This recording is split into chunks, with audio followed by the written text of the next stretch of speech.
Di awal film diperlihatkan tentang masa depan, di mana matahari bisa dibilang sudah sekarat. Sinarnya melemah, yang membuat suhu di bumi menjadi dingin.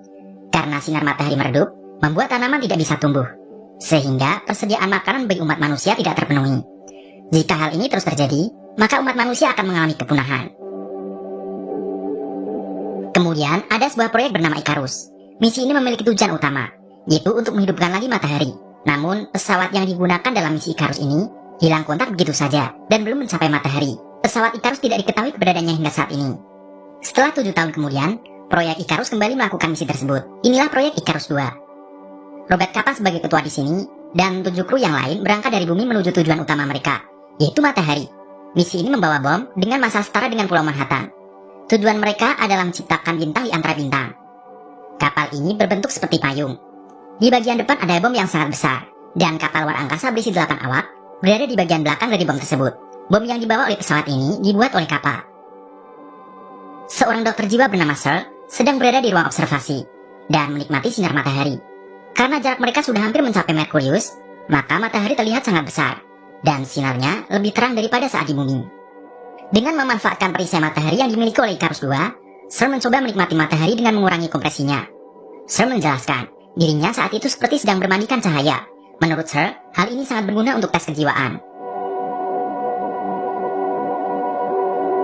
Saat berada di ruangan makan, semua kru ngobrol tentang alat komunikasi.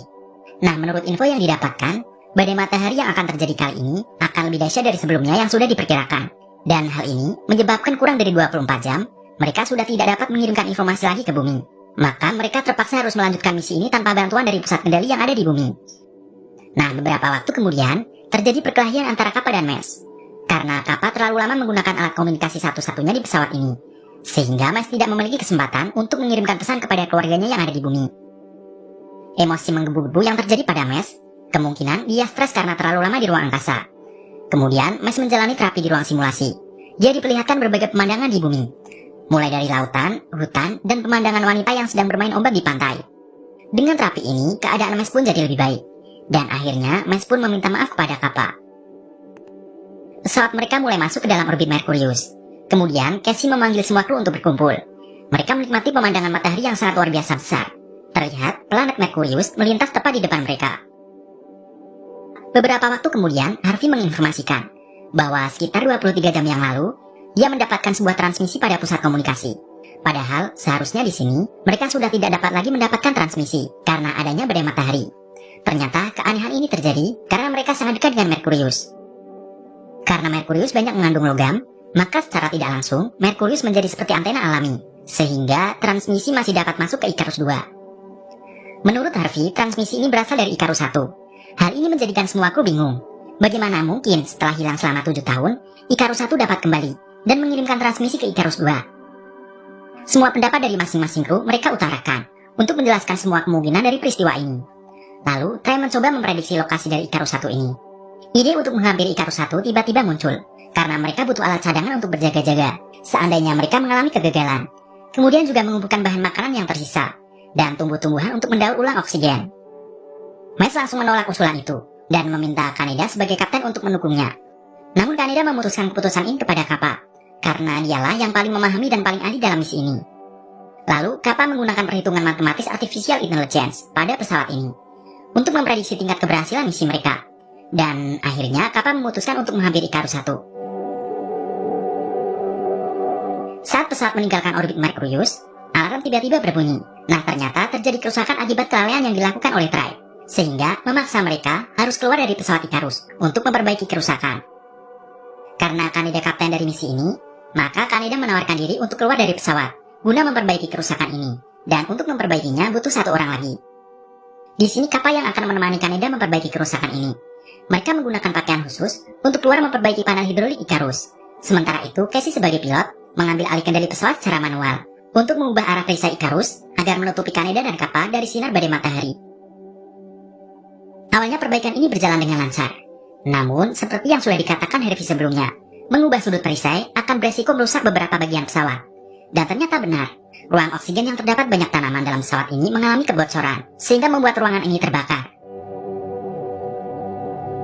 Untuk memperbaiki panel yang rusak, Kaneda harus mengorbankan diri. saat perisai dikembalikan posisinya seperti semula. Sementara Kappa diperintahkan oleh Kaneda untuk kembali ke dalam Icarus.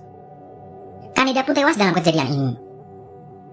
Sehingga Harvey kini menggantikan Kaneda sebagai kapten dari Icarus. Nah, setelah memeriksa keadaan pesawat ini, Harvey menemukan masalah besar dalam pesawat ini, yaitu persediaan oksigen menipis. Sehingga kini mereka tidak punya pilihan lain selain menemukan Icarus 1 untuk mendapatkan cadangan oksigen dan cadangan makanan dari Icarus 1. Setelah mereka melanjutkan perjalanan, akhirnya mereka menemukan Icarus 1. Mereka bersiap untuk membedak Icarus 1. Kappa, Mes, kemudian Harvey, dan Sir memeriksa kapal Icarus 1. Dan mereka menemukan seluruh ruangan di dalam Icarus 1 tertutup oleh abu. Di dalam kapal ini, Mes menemukan rekaman video aneh dari Pinbacker, yang mana dia merupakan kapten dari Icarus 1. Di video tersebut, Pinbacker mengatakan hal-hal yang aneh. Di antaranya, yaitu umat manusia tidak boleh melawan kehendak Tuhan. Sementara itu, di ruangan observasi Icarus 1, mereka menemukan kru Icarus 1 yang sudah berubah menjadi abu. Tiba-tiba terjadi ledakan, yang menyebabkan ventilasi penghubung antara Icarus 1 dan Icarus 2 hancur. Mes kemudian mencoba mencari jalan keluar dari Icarus 1. Dia mencoba menggunakan baju astronot untuk menyeberang dari Icarus 1 menuju Icarus 2. Namun sayang, di Icarus 1 ini hanya ada satu baju astronot. Karena Kappa satu-satunya orang yang sepenuhnya memahami misi ini, dan hanya dia yang mengetahui cara kerja dari bom penghancur bintang, maka mereka memutuskan bahwa Kappa yang akan memakai baju astronot ini dan kembali ke Icarus 2. Kappa pun segera menyeberang. Namun di sini harus ada satu orang yang harus membukakan pintu ruang ventilasi secara manual, dikarenakan sistem pada Icarus 1 sudah matot, dan yang tinggal di sini adalah Sir. Mes dan Kappa berhasil masuk ke dalam Icarus 2, sedangkan Harvey terlempar saat dilontarkan dari Icarus 1, sehingga membuatnya terlempar jauh ke ruang angkasa yang hampa udara. Dia terbakar menjadi debu saat terkena badai matahari, dan Harvey pun tewas. Icarus 2 akan meninggalkan Icarus 1, namun Sir masih berada di Icarus 1, karena dia tidak dapat kembali ke Icarus 2. Dia kemudian memutuskan untuk mengakhiri hidupnya dengan cara menikmati pemandangan matahari di ruang observasi Icarus 1. Kru yang tersisa di Icarus 2 berdiskusi tentang ruang ventilasi Icarus 1 yang terlepas. Mes mencurigai ada yang menyabotase kejadian ini. Setiap kru menjelaskan alasan mereka masing-masing, dan mereka mencurigai bahwa Trey sudah terkena gangguan jiwa, sehingga menyabotase ruangan ventilasi tadi. Cory kemudian menjelaskan bahwa jika Trey mati, maka mereka akan cukup oksigen untuk mencapai ke titik tujuan misi ini. Akhirnya, keempat orang kru ini sepakat harus mengorbankan Ray demi keberhasilan misi Icarus. Nah, udah kayak Among Us kan bro? Mes yang ditunjuk menjadi eksekutor kaget, karena yang dituduh sebagai impostor, yaitu Ray, sudah tergeletak bunuh diri di ruangan kesehatan. Setelah beberapa hari, Icarus menginformasikan bahwa kapal luar angkasa ini tidak akan cukup oksigen untuk mencapai ke tujuan utama mereka, karena masih ada 5 orang di dalam kapal ini. Padahal, seharusnya hanya ada 4 kru tersisa di kapal ini. Icarus mendeteksi ada satu orang penumpang tak dikenal di ruang observasi. Dan saat Kappa ke ruang observasi, dia menemukan Pinbacker di sana. Pinbacker mengatakan hal-hal yang sangat aneh. Pinbacker kemudian menyerang Kappa. Kappa masih bisa selama di sini karena dia kabur ke ruangan ventilasi. Sementara itu, di ruangan oksigen, Cory menemukan tanaman yang baru saja tumbuh di sana. Saat Cory akan beranjak dari sini untuk melaporkan ini ke teman-temannya, Pinbacker sudah ada di belakangnya. Cory lalu ditikam oleh Pinbacker hingga Cory tewas di sini. Tidak lama berselang, sistem Icarus mati total. Mes pun mencoba kembali menyalakan sistem, dan dia melihat lewat kamera CCTV bahwa Kappa terkunci di ruang ventilasi. Mes pun mencoba berkomunikasi dengan Kappa lewat ala di baju astronot.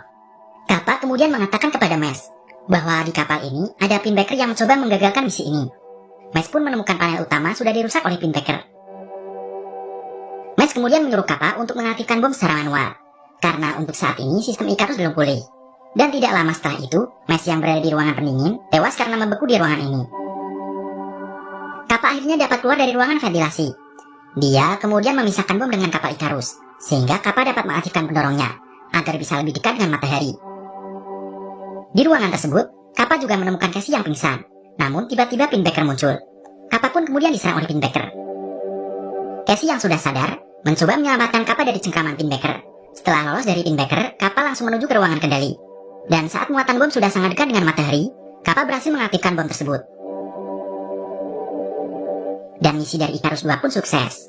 Matahari pun dapat bersinar lebih terang kembali. Di scene selanjutnya diperlihatkan bahwa sinar matahari kembali menyinari bumi yang sudah membeku. Dan manusia pun dapat terselamatkan oleh misi Icarus 2. Kemudian, film pun tamat.